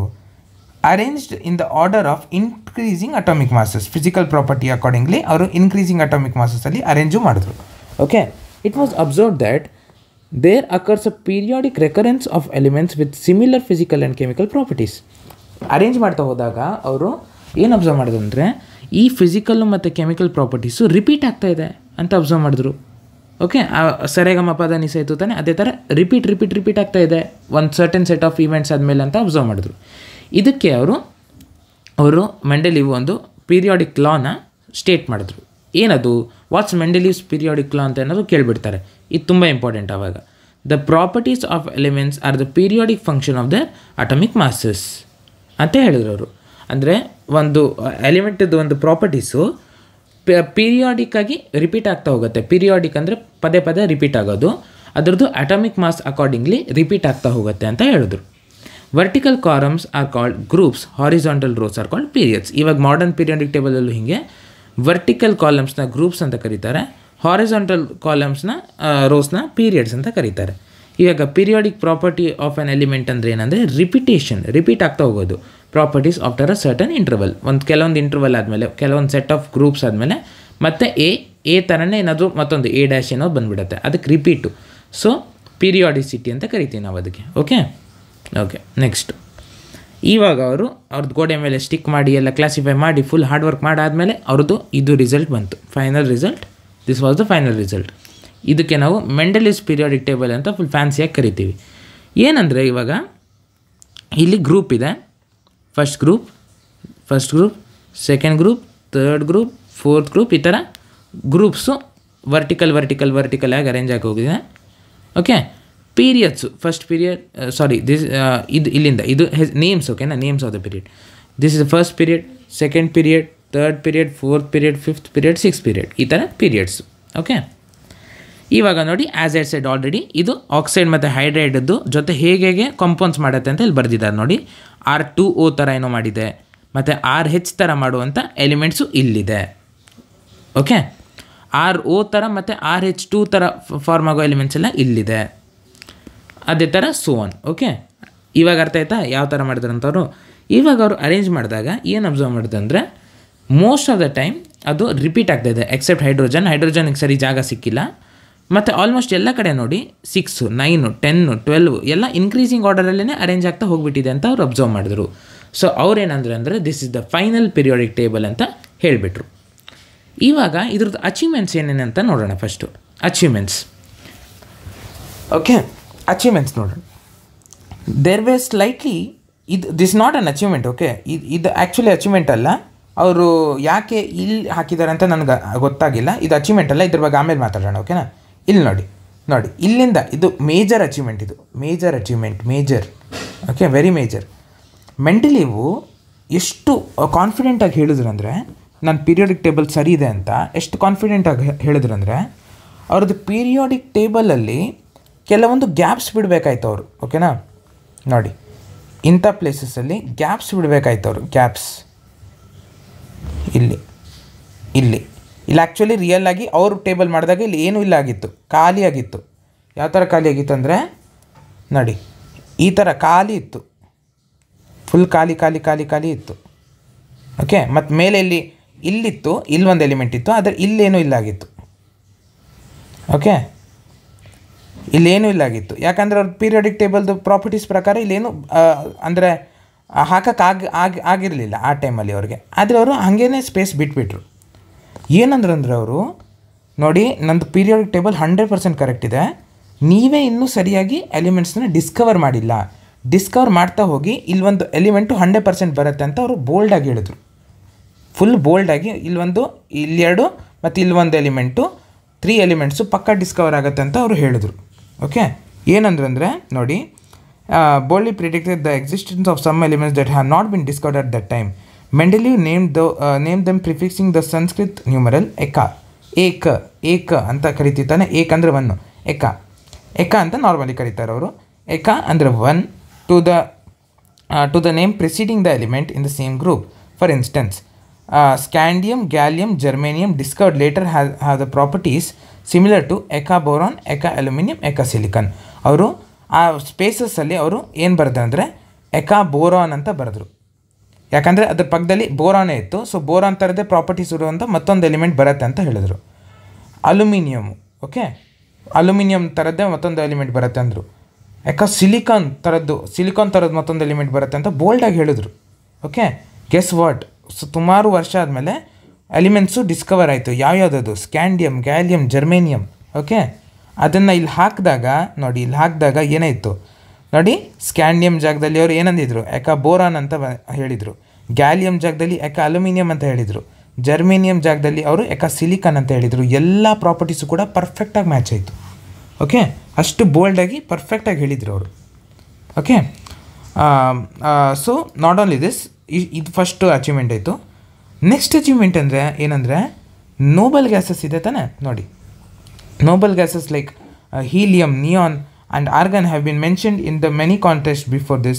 These gases discovered later were very late because they were not very inert and present in extremely low concentration in our atmosphere. One of the strengths of Mendeleev periodic table was that when these gases were discovered, they could be placed in the new group without disturbing the existing order. ಏನಂದ್ರೆ ಇವರು periodic table ಮಾಡಿರೋ ಟೈಮಲ್ಲಿ Nobel gases Discover ಆಗಿರಲಿಲ್ಲ. ಆದರೆ ಅವು Discover ಆದಮೇಲೆ ಇದನ್ನು ಸಪ್ರೇಟಾಗಿ ಇಲ್ಲಿನೊಂದು ಗ್ರೂಪ್ ಮಾಡಿಕೊಂಡು ಇಲ್ಲಿ ಆರಾಮಾಗಿ ಇಡ್ಬೋದು ಆಗಿತ್ತು. ಯಾಕಂದರೆ ನೋಬಲ್ ಗ್ಯಾಸಸ್ಸು ಇನ್ನರ್ಟ್ ಗ್ಯಾಸಸ್ಸು, ಅದು ಯಾವುದ್ರ ಜೊತೆನೂ ರಿಯಾಕ್ಟ್ ಆಗೋಲ್ಲ, ತುಂಬ ಲೋ ಕಾನ್ಸಂಟ್ರೇಷನ್ಸಲ್ಲಿರುತ್ತೆ. ಸೊ ಅದು ಆಕ್ಸೈಡ್ ಜೊತೆನೂ ಫಾರ್ಮ್ ಆಗೋಲ್ಲ, ಯಾವುದ್ರ ಜೊತೆನೂ ಅದು ಕಂಪೌಂಡು ಫಾರ್ಮ್ ಆಗೋದೇ ಇಲ್ಲ. ಸೊ ಅದನ್ನು ಅವರು ಇಲ್ಲಿ ನೋಬಲ್ ಗ್ಯಾಸಸ್ ಅಂತ ಸಪ್ರೇಟ್ ಗ್ರೂಪ್ ಮಾಡಿ ಇಲ್ಲಿ ಆರಾಮಾಗಿ ಇಡ್ತಾ ಹೋಗ್ಬಿಟ್ರು according to the increasing atomic masses. So ಇದು ಇಡೀ ಟೇಬಲಿಗೆ ಡಿಸ್ಟರ್ಬೇ ಆಗಿಲ್ಲ. So this is one more achievement. Okay, noble gases ನಾವು ಇಡೋಕ್ಕಾಯಿತು. ಓಕೆ, ನೋಡಿ ಮತ್ತೊಂದು, atomic masses of gold, indium, beryllium etcetera were corrected by Mendeleev. ಇನ್ನೊಂದು ಅಚೀವ್ಮೆಂಟು ಇಲ್ಲಿ ಬುಕ್ಕಲ್ಲಿಲ್ಲ, ನೀವು ಬರಿಬೋದು. ಮೊದಲೆಲ್ಲ ಅಟಾಮಿಕ್ ಮಾಸು ಸರಿಯಾಗಿ ಕ್ಯಾಲ್ಕುಲೇಟ್ ಮಾಡೋಕ್ಕಾಗ್ತಾ ಇರಲಿಲ್ಲ ಸೈಂಟಿಸ್ಟಿಗೆ, ಗೋಲ್ಡು, ಇಂಡಿಯಮು, ಬೆರಿಲಿಯಮ್ ಇದೆಲ್ಲ. ಆದರೆ ಇವರು ಪೀರಿಯಾಡಿಕ್ ಟೇಬಲಲ್ಲಿ ಅರೇಂಜ್ ಮಾಡಿದಾಗ ಮೆಂಡೆಲೀವು ಈಸಿಯಾಗಿ ಪ್ರಿಡಿಕ್ಟ್ ಮಾಡಿದ್ರು ಗೋಲ್ಡದ್ದು ಅಟಾಮಿಕ್ ನಂಬರು ಅದರ ಅಕ್ಕಪಕ್ಕ ಎಲಿಮೆಂಟ್ಸ್ ಪ್ರಕಾರ ಎಷ್ಟಿರ್ಬೋದು ಅಂತ. ಅದರಿಂದ ಅವರು ಈಸಿಯಾಗಿ ಇದ್ರದ್ದು ಅಟಮಿಕ್ ಮಾಸಸ್ ಎಲ್ಲ ಫೈಂಡ್ ಔಟ್ ಮಾಡಿ ತಪ್ಪಾಗಿದ್ದರೆ ಕರೆಕ್ಟ್ ಮಾಡ್ಕೊಳ್ಳೋಕ್ಕಾಯ್ತು. ಓಕೆನಾ. This is one more achievement. If you want you can write this. ಇವಾಗ ಲಿಮಿಟೇಷನ್ ಬಗ್ಗೆ ಥಿಂಕ್ ಮಾಡೋಣ. ಲಿಮಿಟೇಷನ್ ಬಗ್ಗೆ ಇವಾಗ ಇದು ಒಂದು ಲಿಮಿಟೇಷನ್ ಅನಿಸುತ್ತೆ ನನಗೆ ಡೌಟ್ ಇದೆ ಇವಾಗಲೂ ಯಾಕೆ ಅವ್ರು ಇಲ್ಲಿ ಇಟ್ಟಿದ್ದಾರೆ ಅಂತ. ಇವಾಗ ಇದ್ರ ಬಗ್ಗೆ ನೋಡೋಣ. There were a few instances where Mendeleev had to place an element with slightly greater atomic masses before an element with slightly lower atomic masses. ನೋಡಿ ಇಲ್ಲಿ ಅಬ್ಸರ್ವ್ ಮಾಡಿ, ಮೆಂಡೆಲಿವ್ ಏನಂದಿದ್ರು ಎಲ್ಲವೂ ಕೂಡ ಇನ್ಕ್ರೀಸಿಂಗ್ ಅಟಾಮಿಕ್ ಮಾಸಸ್ ಅಲ್ಲೇ ಇದೆ ಅಂತ. ಆದರೆ ಇಲ್ಲಿ ನೋಡಿ 50.94 ಫಸ್ಟ್ ಬಂದಿದೆ, ಆಮೇಲೆ 50.20 ಬಂದಿದೆ. ಫಸ್ಟ್ ಇದು ಬರಬೇಕು, ಆಮೇಲೆ ಇದು ಬರಬೇಕು ತಾನೆ. So this is one of the disadvantage. Similarly ಇಲ್ಲೂ ಹಂಗೆ ಆಗಿದೆ. ಕೋಬಾಲ್ಟ್ ಮತ್ತು ನಿಕ್ಕಲ್ಲು ಕೂಡ ಆ ಕಡೆ ಈ ಕಡೆ ಆಗಬೇಕಾಯಿತು, ಹಾಗೆ ಆಗಿದೆ. ಟೆಲೋರಿಯಮ್ ಮತ್ತು ಅಯೋಡಿನ್ ಕೂಡ ಅದೇ ಥರ ಆಗಿದೆ. ಓಕೆ. ಸೊ ಇಲ್ಲಿ ಆರೆಂಜಲ್ಲಿ ಹೈಲೈಟ್ ಆಗಿರೋದೆಲ್ಲ ಒಂದ್ರ ಬಗ್ಗೆ ಮಾತಾಡಿದ್ದಾರೆ. ಓಕೆ. ಓಕೆ. ಇವಾಗ ಇನ್ನೂ ಇದೆ ನೋಡಿ. Hydrogen that resembles alkali metals like alkali metals hydrogen combines with halogens, oxygen and sulfur to form compounds having similar formula as shown in the examples here. Alkali metals ಥರನೇ hydrogen ಕೂಡ act ಮಾಡುತ್ತೆ. On the other hand, just like halogens, hydrogen also exists in diatomic molecules with metals and non-metals to form covalent compounds. ನಮ್ಗೆ ಇದು already ಗೊತ್ತು. ಹೈಡ್ರೋಜನ್ದು every time ಒಂದು weird characteristic ಇದೆ. Hydrogen alkali metals ಥರನೂ behave ಮಾಡುತ್ತೆ. And ನೋಡಿ, alkali metals ಅಂದರೆ ಈ ಥರ. ಇವಾಗ ಫಾರ್ ಎಕ್ಸಾಂಪಲ್ ಸೋಡಿಯಮ್ಮು ಆಕ್ಸಿಜನ್ ಜೊತೆ ರಿಯಾಕ್ಟ್ ಆದರೆ N2O ಫಾರ್ಮ್ ಆಗುತ್ತೆ. ಹೈಡ್ರೋಜನ್ನು ಕೂಡ ಆಕ್ಸಿಜನ್ ಜೊತೆ ರಿಯಾಕ್ಟ್ ಆದರೆ H2O ಫಾರ್ಮ್ ಆಗುತ್ತೆ. Similar type of H2O N2O ಅದೇ ಥರದ್ದೇ ಒಂದು ಮಾಲಿಕ್ಯುಲರ್ ಫಾರ್ಮುಲಾ ಇದೆ. ಸೊ ಆ ಥರನೇ ರಿಯಾಕ್ಟ್ ಆಗುತ್ತೆ. ಮತ್ತೊಂದೇನೆಂದರೆ ಹ್ಯಾಲೋಜನ್ಸು ಇವಾಗ ಸೊ ಅದು ಈ ಗ್ರೂಪಲ್ಲಿ ಇರಬೇಕಾಯ್ತು ತಾನೆ ಹೈಡ್ರೋಜನು. ಇವಾಗ ನೋಡಿ ಪ್ಲಾಟ್ ಟ್ವಿಸ್ಟು. ಇವಾಗ ಫ್ಲೋರಿನ್ ನೋಡಿ, ಫ್ಲೋರಿನು F2 ಥರ ನಾರ್ಮಲಿ ಡಯಾಟಮಿಕ್ ಆಗಿ ಬಿಹೇವ್ ಆಗುತ್ತೆ, ಅಂದರೆ ಇರುತ್ತೆ, ಎಕ್ಸಿಸ್ಟ್ ಆಗುತ್ತೆ. Cl ಕೂಡ Cl2 ಥರ ಎಕ್ಸಿಸ್ಟ್ ಆಗುತ್ತೆ. ಅದೇ ಥರ ಹೈಡ್ರೋಜನ್ ಕೂಡ H2 ಥರ ಎಕ್ಸಿಸ್ಟ್ ಆಗುತ್ತೆ. ಸೊ ಇವಾಗ ಹೈಡ್ರೋಜನ್ನ ಇಲ್ಲಿಡಬೇಕಾ ಇದು ಒಂದು ಕನ್ಫ್ಯೂಷನ್ ಆಯಿತು. ಸೊ ಮೆಂಡೆಲಿವ್ ಟೆನ್ಷನೇ ಬೇಡ ಅಂದ್ಕೊಂಡು ಮೇಲೆ ಹಾಕ್ಬಿಟ್ಟ. ಆದರೆ ಇದು ಒನ್ ಆಫ್ ದ ಡ್ರಾಬ್ಯಾಕ್ ಅಂತ ಹೇಳ್ಬೋದು ನಾವು. ಯಾಕೆ ಅಂತ ರೀಸನ್ ಗೊತ್ತಾಗಿಲ್ಲ ನಮಗೆ. Okay. Suddenly no fixed position can be given to hydrogen in the periodic table. ಅದಕ್ಕೆ ಫಿಕ್ಸ್ಡ್ ಪೊಸಿಷನ್ ಇಲ್ಲ ಪೀರಿಯಾಡಿಕ್ ಟೇಬಲಲ್ಲಿ. ಇವಾಗ ಮೇಜರ್ ಡ್ರಾಬ್ಯಾಕ್ ಏನಂದರೆ ಇದನ್ನು ನೀವು ಬರೀಲೇಬೇಕು. ಇದು ತುಂಬ ಇಂಟ್ರೆಸ್ಟಿಂಗ್ ಇದೆ. ಐಸೋಟೋಪ್ಸ್ ಅನ್ನೋದಿದೆ. ಆಲ್ರೆಡಿ ನಮಗೂ ಇದ್ರ ಬಗ್ಗೆ ಗೊತ್ತು. ಐಸೋಟೋಪ್ಸ್ ಅಂದರೆ ಏನಂದರೆ similar similar atomic number but different atomic masses. Okay. For example ಕಾರ್ಬನ್ದು ರೇಡಿಯೋ ಆಕ್ಟಿವ್ ಐಸೋಟೋಪ್ ಇದೆ C14 ಅಂತ. ಇದ್ರದ್ದು ಅಟಾಮಿಕ್ ಮಾಸ್ 14. ಅದೇ ನಾರ್ಮಲ್ ನೈಟ್ರೋಜನ್ದು ಅಟಾಮಿಕ್ ಮಾಸ್ ಏನು, ಇದು ಕೂಡ 14. ಸೊ ಇವಾಗ ಇಲ್ಲೆಲ್ಲದು ನೈಟ್ರೋಜನ್ ಇದೆಯಾ ನೋಡಿ, ನೈಟ್ರೋಜನ್ ನೋಡಿ, ಇಲ್ಲಿ ನೈಟ್ರೋಜನ್ ಇದೆ. ಇವಾಗ ಕಾರ್ಬನ್ ಇಲ್ಲಿಟ್ಟಿದ್ದಾರೆ. ಇವಾಗ ಕಾರ್ಬನ್ 14 ಐಸೋಟೋಪ್ ಎಲ್ಲಿಡೋದು, ಇಲ್ಲಿಡೋದಾ ಇದೊಂದು ಕನ್ಫ್ಯೂಷನ್ ಆಗಿಬಿಡ್ತು ಸೈಂಟಿಸ್ಟಿಗೆ. ಐಸೋಟೋಪ್ಸ್ ಅನ್ನೋ ಡಿಸ್ಕವರ್ ಆದಮೇಲೆ ತುಂಬ ಕನ್ಫ್ಯೂಷನ್ ಸ್ಟಾರ್ಟ್ ಆಗಿಬಿಡ್ತು. ಓಕೆ. ಸೊ ಐಸೋಟೋಪ್ಸ್ ಒಂದು one of the major set back. Okay. ಇನ್ನೊಂದು ಸೆಟ್ ಬ್ಯಾಕ್ ಇದೆ. ಇಫ್ ಯು ಅಬ್ಸರ್ವ್ ನಾನು ಅಬ್ಸರ್ವ್ ಮಾಡಿದಾಗ ಈ ಟೇಬಲಲ್ಲಿ ಇನ್ನೊಂದು ಸೆಟ್ ಬ್ಯಾಕ್ ಕಾಣ್ತು ನನಗೆ. ಪ್ಲ್ಯಾಟಿನಮ್ ನೋಡಿ, ಪ್ಲ್ಯಾಟಿನಮ್ ಇಲ್ಲಿದೆ PT ಪ್ಲ್ಯಾಟಿನಮ್. ಓಕೆ. ಇದನ್ನು ಅವ್ರು ಕೊಟ್ಟಿಲ್ಲ ಬುಕ್ಕಲ್ಲಿ, ಜಸ್ಟ್ ನಾನು ಅಬ್ಸರ್ವ್ ಮಾಡಿದಾಗ ಗೊತ್ತಾಯಿತು. ಪ್ಲ್ಯಾಟಿನಮ್ ಇಲ್ಲಿದೆ. Platinum is a very less reactive element. ಅದಕ್ಕೆ ನಾವು ಅದನ್ನು ಆರ್ನಮೆಂಟ್ಸಲ್ಲೆಲ್ಲ ಯೂಸ್ ಮಾಡ್ತೀವಿ. ಅದೇ ಥರ ಗೋಲ್ಡ್ ಇಲ್ಲಿದೆ. ಗೋಲ್ಡು ಕೂಡ ಲೆಸ್ ರಿಯಾಕ್ಟಿವ್ ನೋಡಿ. ಇವೆರಡು ಕೂಡ almost similar type of elements, ಯಾಕಂದರೆ ಎರಡನ್ನೂ ಆರ್ನಮೆಂಟ್ಸಿಗೆ ಯೂಸ್ ಮಾಡೋದು. ಇವಾಗ ನೋಡಿ ಇದೆಷ್ಟು ದೂರ ಇದೆ. ಪ್ಲ್ಯಾಟಿನಮ್ ಅಂತೂ ಒಂದು ತುದಿಲಿದೆ, ಇದಂತೂ ಇನ್ನೊಂದು ತುದಿಲಿದೆ. ಇದು ಕಾಶ್ಮೀರದಲ್ಲಿದ್ದರೆ ಕನ್ಯಾಕುಮಾರಿಯಲ್ಲಿದೆ. ಸೊ ಈ ಥರ ಇದು ಒಂದು ಮೇಜರ್ ಸೆಟ್ ಬ್ಯಾಕ್ ಅಂತಲೇ ಹೇಳ್ಬೋದು. They have not mention in the textbook. It's okay if you don't mention it in the exam. Okay. This isotopes of all elements posed a challenge to the Mendeleev's periodic law. Atomic mass do not increase in a regular manner. Atomic masses regular ಮ್ಯಾನರಲ್ಲಿ increase ಆಗಲ್ಲ. ನೋಡಿ ಯಾವ ಥರ increase ಆಗಲ್ಲ ಅಂದರೆ 1, 2, 3, 4 ಆ ಥರ increase ಆಗಲ್ಲ. 1.5, 1.7, 2.8 ಈ ಥರ ಇನ್ಕ್ರೀಸ್ ಆಗ್ತಾ ಹೋಗ್ಬಿಡುತ್ತೆ. ಇವಾಗ 1.7 ಮತ್ತು 1.5 ಮಧ್ಯ ಇನ್ನೊಂದು ಎಲಿಮೆಂಟ್ ಮುಂದೆ ಡಿಸ್ಕವರ್ ಆಯ್ತು ಅಂತ ಅಂದ್ಕೊಳ್ಳಿ, 1.6 ಅನ್ನೋದು. ಅದನ್ನೆಲ್ಲಿ ಇಡ್ತೀರಾ ನೀವು? ಅದನ್ನೆಲ್ಲಿ ಇಡ್ತೀರಾ ಅಂತ ನಿಮಗೆ ಗೊತ್ತು ಮಾಡೋಕ್ಕಾಗಲ್ಲ. So this was one of the major setback in Mendeleev's periodic law. ಅಂದರೆ ಇಷ್ಟೋ ತನಕ ಎಲ್ಲ ಸೈಂಟಿಸ್ಟು ಅಟಾಮಿಕ್ ಮಾಸಸ್ ಮೇಲೇ ಮಾಡ್ತಾಯಿದ್ರು. ಇವಾಗ ಅವ್ರದ್ದೆಲ್ಲದನ್ನು ಕೂಡ ಇದೇ ಮೇಜರ್ ಸೆಟ್ಬ್ಯಾಕ್ ಅಂತ ಡಿಸ್ಕವರ್ ಆಯಿತು ಸೈಂಟಿಸ್ಟಿಗೆ. ಓಕೆ ಸೇಮ್ ಇಲ್ಲ ಗೋಲ್ಡ್ದು ಮತ್ತು ಪ್ಲಾಟಿನಮ್ದು ಇಲ್ಲಿ ಮತ್ತೊಂದು ಸತಿ ಬರ್ತಿದ್ದೀನಿ. ಓಕೆ ಇವಾಗ ಇಷ್ಟು ಪ್ರಾಬ್ಲಮ್ಸ್ ಆಯಿತು. ಅಟಾಮಿಕ್ ಮಾಸನ್ನು ಫಿಸಿಕಲ್ ಪ್ರಾಪರ್ಟಿ ಅಂತ ಕನ್ಸಿಡರ್ ಮಾಡಿದ್ದಕ್ಕೆ ಇಷ್ಟು ಪ್ರಾಬ್ಲಮ್ ಆಯ್ತು ಅಂತ ಎಲ್ಲ ಸೈಂಟಿಸ್ಟಿಗೆ ಗೊತ್ತಾಯಿತು. ಇವಾಗ ಏನು ಮಾಡ್ದೆ ಅಂದರೆ ಒಬ್ಬ ಬಂದುಬಿಟ್ಟು ಹೆನ್ರಿ ಮೂಸ್ಲೆ ಬಂದುಬಿಟ್ಟು ಅಟಾಮಿಕ್ ಮಾಸ್ ಬೇಡವೇ ಬೇಡ, ನಾನು ಅಟಾಮಿಕ್ ನಂಬರ್ನ ತೊಗೊತೀನಿ ಅಂತ ಅಂದರು. What is atomic number? As you all know, atomic number is the number of protons present in the nucleus of the atom. Protons ಅನ್ನೋದು ಎಷ್ಟು ಪ್ರೋಟಾನ್ಸ್ ಇದೆ. ಫಾರ್ ಎಕ್ಸಾಂಪಲ್ ನಾರ್ಮಲಿ ಇವಾಗ ನೀವು ಒಂದು 5 ಚಾಕ್ಲೇಟ್ ಇದೆ ಅಂತ ಅಂದ್ಕೊಳ್ಳಿ. ನೀವು ಅದನ್ನೇನು ತಿಂದಿಲ್ಲ ಅಂತ ಅಂದ್ಕೊಳ್ಳಿ.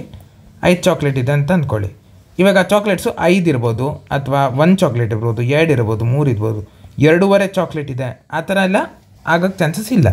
ಸೊ ಇವಾಗ ಅದೇ ಥರ ಪ್ರೋಟಾನ್ಸು, ಒಂದು ನ್ಯೂಕ್ಲಿಯಸಲ್ಲಿ ಪ್ರೋಟಾನ್ಸ್ ಇದ್ದರೆ ಎಷ್ಟು ಪ್ರೋಟಾನ್ಸ್ ಇದೆ ಅಂದರೆ 1 ಪ್ರೋಟಾನ್ ಇದೆ, 2 ಪ್ರೋಟಾನ್ ಇದೆ, 2.5 ಪ್ರೋಟಾನ್ ಇದೆ. ಅದು ಆಗಕ್ಕೆ ಚಾನ್ಸೇ ಇಲ್ಲ. ಪ್ರೋಟಾನನ್ನು ಮತ್ತೆ ಅರ್ಧ ಆಗಿ ತುಂಡು ಮಾಡೋಕ್ಕಾಗಲ್ಲ ನಿಮಗೆ. 1, 2, 3 ಅದೇ ಥರ ನ್ಯಾಚುರಲ್ ನಂಬರ್ಸ್ ಥರನೇ ಇರ್ಬೋದು. ಸೊ ಇಲ್ಲಿ ಒಂದು ಪ್ರಾಬ್ಲಮ್ ಇತ್ತು ತಾನೇ, 2 ಇದೆ, 2.5 ಇದೆ, 2.7 ಇದೆ, 2.6 ಬಂದರೆ ಎಲ್ಲಿಡ್ತೀರ? ಈ ಪ್ರಾಬ್ಲಮ್ಮು ಅಟಾಮಿಕ್ ನಂಬರ್ ತಗೊಳ್ಳೋದ್ರಿಂದ ಸಾಲ್ವ್ ಆಯಿತು. 2 ಇದ್ದರೆ 2 ಪೊಸಿಷನಲ್ಲೇ ಇರುತ್ತೆ, ಇದ್ರ ಮಧ್ಯೆ ಮತ್ತೊಂದು ಎಲಿಮೆಂಟ್ ಬರೋಕ್ಕೆ ಚಾನ್ಸೇ ಇಲ್ಲ. ಸೊ ಅಟಾಮಿಕ್ ನಂಬರು ಹೆಲ್ಪ್ಫುಲ್ ಆಯ್ತು ಇಲ್ಲಿ. ಸೊ ಹೆನ್ರಿ ಮೂಸ್ಲೆ 1930ನಲ್ಲಿ ಏನು ಮಾಡ್ತಾರೆ ಅಂದರೆ ಅಟಾಮಿಕ್ ನಂಬರೇ ಫಂಡಮೆಂಟಲ್ ಪ್ರಾಪರ್ಟಿ ಅಟಾಮಿಕ್ ಮಾಸ್ಗಿಂತ ಅಂತ ಅಂದರು. ಅವ್ರು ಮಾಡರ್ನ್ ಪೀರಿಯಾಡಿಕ್ ಲಾ ಹೇಳಿದ್ರು. ಇವಾಗ properties of elements are the periodic function of their atomic number. Mendeleev atomic mass ಅಂದಿದ್ದು, ಇವ್ರು ಅಟಾಮಿಕ್ ನಂಬರ್ ಅಂದ್ಬಿಟ್ರು. ಅಷ್ಟೇ difference. Atomic number gives us the number of protons in the nucleus of the atom and this number increases by 1 ಇದು going from 1 element to the next. 1 add ಆಗ್ತಾ ಹೋಗುತ್ತೆ number of protons every time. Okay ಇವಾಗ however the positions of cobalt and nickel result in the modern periodic table. ಅಲ್ಲಿ ನೋಡಿದ್ವಿ ನಾವು cobalt first ಇತ್ತು, ಆದರೆ ಇದರದ್ದು ಅಟಾಮಿಕ್ ಮಾಸು ಜಾಸ್ತಿ ಇತ್ತು. ನೆಕ್ಸ್ಟ್ ನಿಕ್ಕಲ್ ಇತ್ತು, ಇದರ ಅಟಾಮಿಕ್ ಮಾಸು ಕಮ್ಮಿ ಇತ್ತು. So as per the rule Ni ಆದಮೇಲೆ ಕೋಬಾಲ್ಟ್ ಬರಬೇಕಾಯಿತು. ಆದರೆ ಮೆಂಡೆಲಿವ್ ಈ ಥರ ಅರೇಂಜ್ ಮಾಡಿದ್ರು, ಈ ಥರನೇ ಇರಬೇಕಾಗಿದ್ದು. ಇದು ಹೇಗೆ ರಿಸಾಲ್ವ್ ಆಯ್ತು ಅಂದರೆ ಅಟಾಮಿಕ್ ನಂಬರ್ ತಗೊಂಡಾಗ ಫಸ್ಟ್ 27 ಬಂತು, ಆಮೇಲೆ 28 ಬಂತು. ಇವಾಗ ಆರ್ಡರಲ್ಲಿ ಆಯಿತು ತಾನೇ, ಇನ್ಕ್ರೀಸಿಂಗ್ ಆರ್ಡರ್. ಸೊ ಇವಾಗ ಅದು ರಿಸಾಲ್ವ್ ಆಯಿತು. ಓಕೆ, ಕೋಬಾಲ್ಟದು 27, ನಿಕಲ್ದು 28. ಸೊ ಆಫ್ಟರ್ ಕೋಬಾಲ್ಟ್ ಒಂದು nickel comes. Okay, based on atomic number. So ಇದೇ ಥರ ಸುಮಾರು ಎಕ್ಸಾಂಪಲ್ಸ್ ಇದೆ ನೋಡಿ. Is it possible to have an element of atomic number 1.5? ಅರ್ಧ ಪ್ರೋಟಾನ್ ಇರುವಂಥ 1.5 ಪ್ರೋಟಾನ್ ಇರುವಂಥ ಆಟಮ್ಸ್ ಇರೋಕ್ಕೆ ಚಾನ್ಸ್ ಇದೆಯಾ? No chance. Atomic number is always a natural number. Okay ಇವಾಗ ನೋಡಿ, this is the modern periodic table.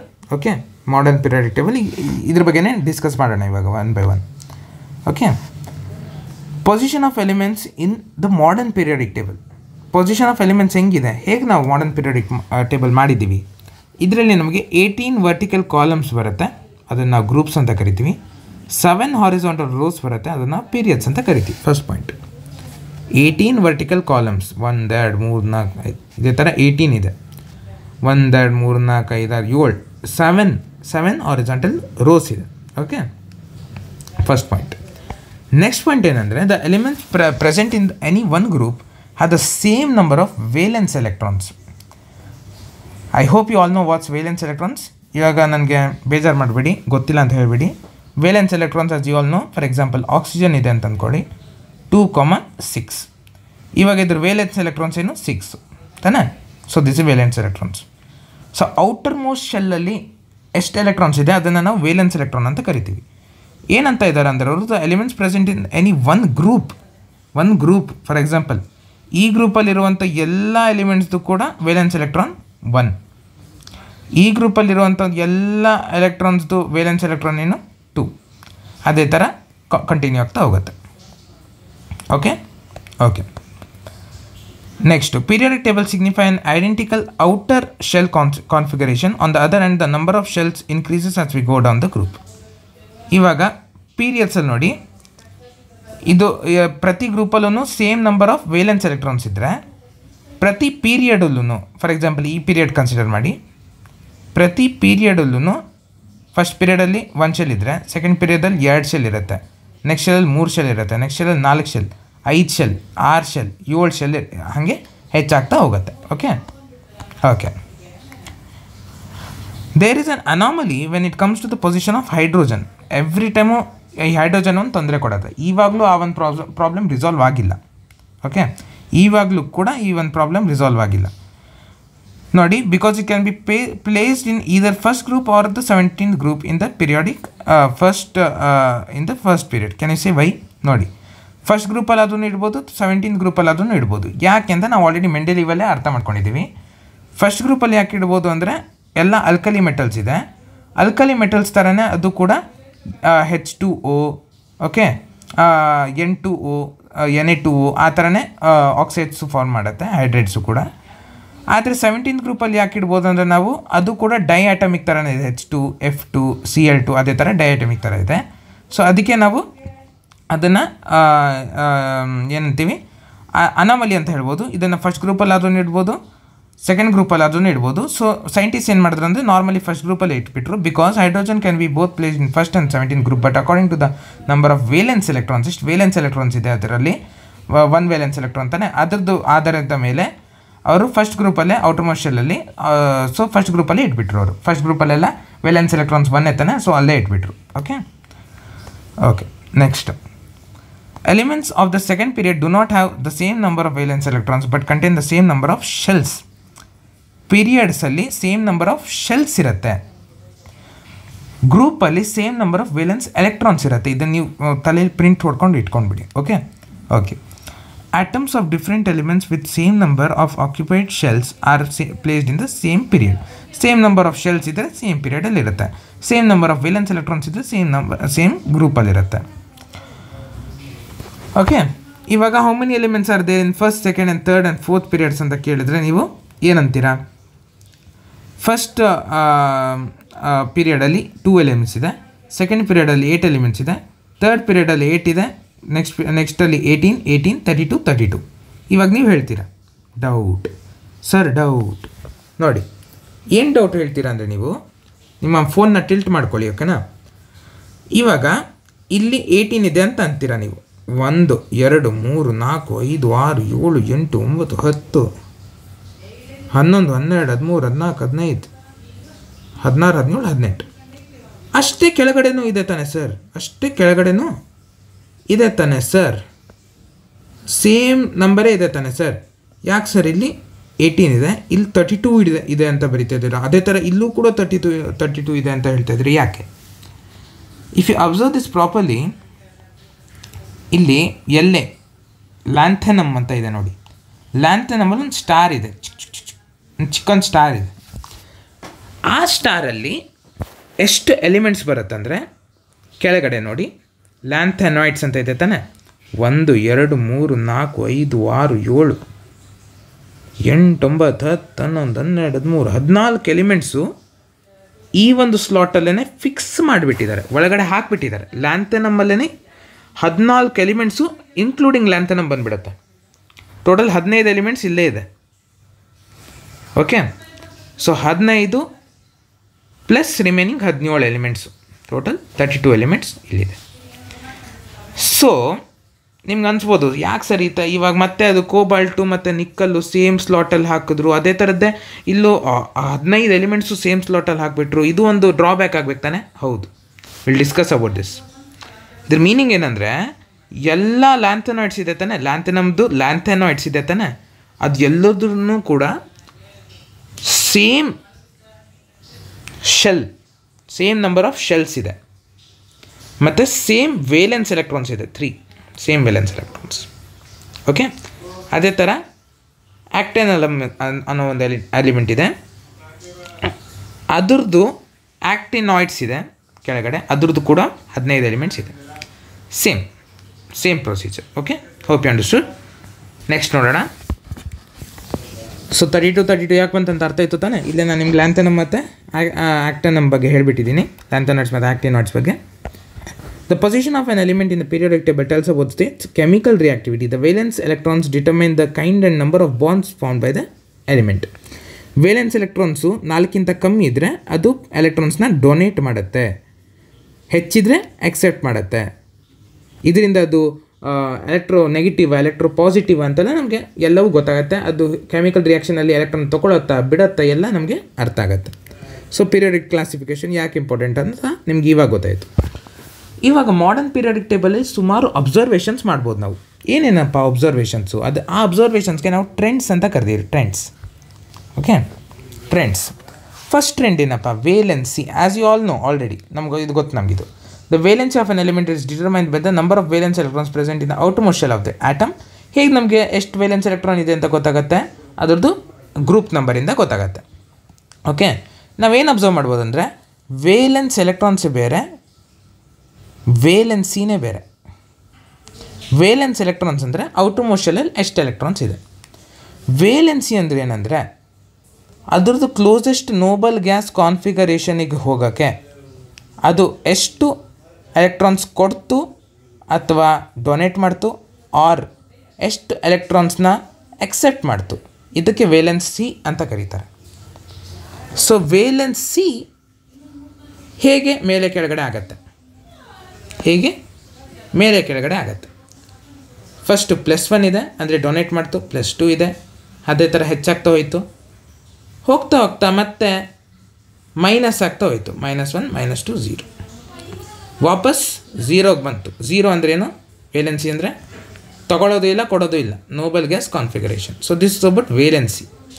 So first ಹೆಚ್ಚಾಯಿತು, ಆಮೇಲೆ ಕಮ್ಮಿ ಆಯಿತು. ಅಂದರೆ ಬೇಸಿಕಲಿ ಕಮ್ಮಿನೇ ಆಗ್ತಾ ಹೋಯಿತು, ಅದ್ರ meaning valency. Okay, valency and valence electrons both are different. Atomic size ಬಗ್ಗೆ ನೋಡೋಣ. ಅಟಮಿಕ್ ಸೈಜ್ ಬಗ್ಗೆ ನೋಡೋಕೆ ಹೋದರೆ ನೋಡಿ, ಕ್ಲಿಯರಾಗಿ ಫುಲ್ ಲಾಜಿಕ್ ಇದೆ ಇದರಲ್ಲಿ. ಇಲ್ಲಿ ಎಷ್ಟು ಶೆಲ್ ಇದೆ? 1 ಶೆಲ್ ಇದೆ. ಇಲ್ಲಿ ಎಷ್ಟು ಶೆಲ್ ಇದೆ? 2 ಶೆಲ್ಸ್ ಇದೆ. 1 ಶೆಲ್ ಅಂದರೆ ನ್ಯೂಕ್ಲಿಯಸ್ ಇದಾದರೆ ಇದು ಶೆಲ್ ತಾನೇ. 2 ಅಂದರೆ 2 ಶೆಲ್, ಸೈಜ್ ಏನಾಯಿತು? ದೊಡ್ಡದಾಯಿತು. 3 ಅಂದ್ರೇನು? 3 ಶೆಲ್ಸು, ಇನ್ನೂ ದೊಡ್ಡದಾಯಿತು. So as we go down the ಗ್ರೂಪಲ್ಲಿ ಕೆಳಗಡೆ ಹೋಗ್ತಾ ಇದ್ದಂಗೆ ಅಟಮಿಕ್ ಸೈಜ್ ಏನಾಗಿತ್ತು? ಇನ್ಕ್ರೀಸ್ ಆಯಿತು. ಅಟಮಿಕ್ ಸೈಜ್ ಇನ್ಕ್ರೀಸ್ ಆಯಿತು. ಎಲ್ಲೋಯ್ತಪ್ಪ ಅದು? ಓಕೆ, ಇಲ್ಲಿದೆ. ಅಟಮಿಕ್ ಸೈಜ್ ಇನ್ಕ್ರೀಸ್ ಆಯಿತು. The atomic size refers to the radius of the atom, the distance between the centre of the nucleus and its outermost shell. Okay, ಹೇಗಪ್ಪ ಇದು vary ಆಯಿತು? Atomic size decreases moving from left to right. ಆಯಿತು, ಇದ್ರ ಬಗ್ಗೆ discuss ಮಾಡೋಣ. This is due to ಇದ್ರ ಬಗ್ಗೆ discuss ಮಾಡೋಣ. ಫಸ್ಟ್ ಇದನ್ನು ನೋಡಿ. Atomic size increases down the group. This is because new shells have been adding as we don't go down the group. Okay, ಇದು ನಿಮ್ಗೆ ಅರ್ಥ ಆಯಿತು. ಇವಾಗ ಇದ್ರ ಬಗ್ಗೆ ನೋಡೋಣ. ಇವಾಗ ಇಲ್ಲೇ ಡ್ರಾ ಮಾಡ್ತೀನಿ ನಿಮಗೆ. ಇವಾಗ ಇಲ್ಲೊಂದು ಎಲಿಮೆಂಟ್ ಇದೆ ಅಂತ ಅಂದ್ಕೊಳ್ಳಿ. ಇದು ಮೋರ್ ಎಲೆಕ್ಟ್ರೋ ಪಾಸಿಟಿವ್ ಎಲಿಮೆಂಟು ಅಂದರೆ ಮೆಟಲ್ಸ್ ಥರ. ಇದು ಮೋರ್ ಎಲೆಕ್ಟ್ರೋ ನೆಗೆಟಿವ್ ಎಲಿಮೆಂಟು ನಾನ್ ಮೆಟಲ್ಸ್ ಥರ ತಾನೇ. ಸೊ ಇದು ಮೋರ್ ಎಲೆಕ್ಟ್ರೋ ನೆಗೆಟಿವ್ ಆದರೆ ಅದರದ್ದು ಒಂದು ನ್ಯೂಕ್ಲಿಯರ್ ಚಾರ್ಜು ಇನ್ಕ್ರೀಸ್ ಆಯಿತು. Electronegativity is directly proportional to increase in nuclear charge. ಅದರದ್ದು ಒಂದು ಎಲೆಕ್ಟ್ರೋನೆಗೆಟಿವ್ ಹೆಚ್ಚಾಗ್ತಾ ಹೋದರೆ ಅಟ್ರಾಕ್ಷನ್ ಫೋರ್ಸ್ ಹೆಚ್ಚಾಗತ್ತೆ. ಎಲೆಕ್ಟ್ರಾನ್ಸ್ದು ಒಂದು ನೆಗೆಟಿವಿಟಿ ಪವರ್ ಹೆಚ್ಚಾಗ್ತಾ ಹೋದರೆ ಅಟ್ರಾಕ್ಷನ್ ಹೆಚ್ಚಾಗುತ್ತೆ, ಮತ್ತು ಅದು ಪಾಸಿಟಿವ್ ಚಾರ್ಜ್ದು ಎಲೆಕ್ಟ್ರಾನ್ಸು ಜಾಸ್ತಿ ಮುಂದೆ ಒಳಗಡೆ ಹೋಗಿ ಅದರದ್ದು ಒಂದು ಅಟಮಿಕ್ ಸೈಜ್ ಚಿಕ್ಕದಾಗಿ ಹೋಗುತ್ತೆ. So atomic size decreases in moving from left to right along the period. This is due to increasing nuclear charge which tends to pull the electrons closer to the nucleus and reduces the ಸೈಡಸ್ of the atom. Okay, ಅರ್ಥ ಆಯ್ತಂತ ಅಂದ್ಕೊಂಡಿದ್ದೀನಿ. ಅರ್ಥ ಆಗಿಲ್ಲ ಅಂದರೆ ಇನ್ನೊಂದು ಸತಿ ಕೇಳಿ, ಕ್ಲೀನಾಗಿ ಅರ್ಥ ಆಗುತ್ತೆ. ಮೆಟಾಲಿಕ್ ಮತ್ತು ನಾನ್ ಮೆಟಾಲಿಕ್ ಪ್ರಾಪರ್ಟಿ ಇದು ನಿಮ್ಗೆ ಆಲ್ರೆಡಿ ಗೊತ್ತಿರುತ್ತೆ ಆಬ್ವಿಯಸ್ಲಿ. ಪೀರಿಯಾಡಿಕ್ ಟೇಬಲ್ಲೇ ನೋಡೋಣ. ಓಕೆ, ಗ್ರೀನಲ್ಲಿರೋದೆಲ್ಲ all these elements are metallic. ಪಿಂಕಲ್ಲಿರೋದೆಲ್ಲ ಮೆಟಲಾಯ್ಡ್ಸು, ಬೋತ್ ಮೆಟಲ್ಸ್ ಮತ್ತು ನಾನ್ ಮೆಟಲ್ಸ್ ಥರ ಆಡತ್ತದು. ಇದೆಲ್ಲ ನಾನ್ ಮೆಟಲ್ಸ್ ಎಲ್ಲೋದಲ್ಲಿರೋದು. ಓಕೆ, ಸೊ ಅದೇ ಅವ್ರು ಇಲ್ಲಿ ಕೊಟ್ಟಿರೋದು.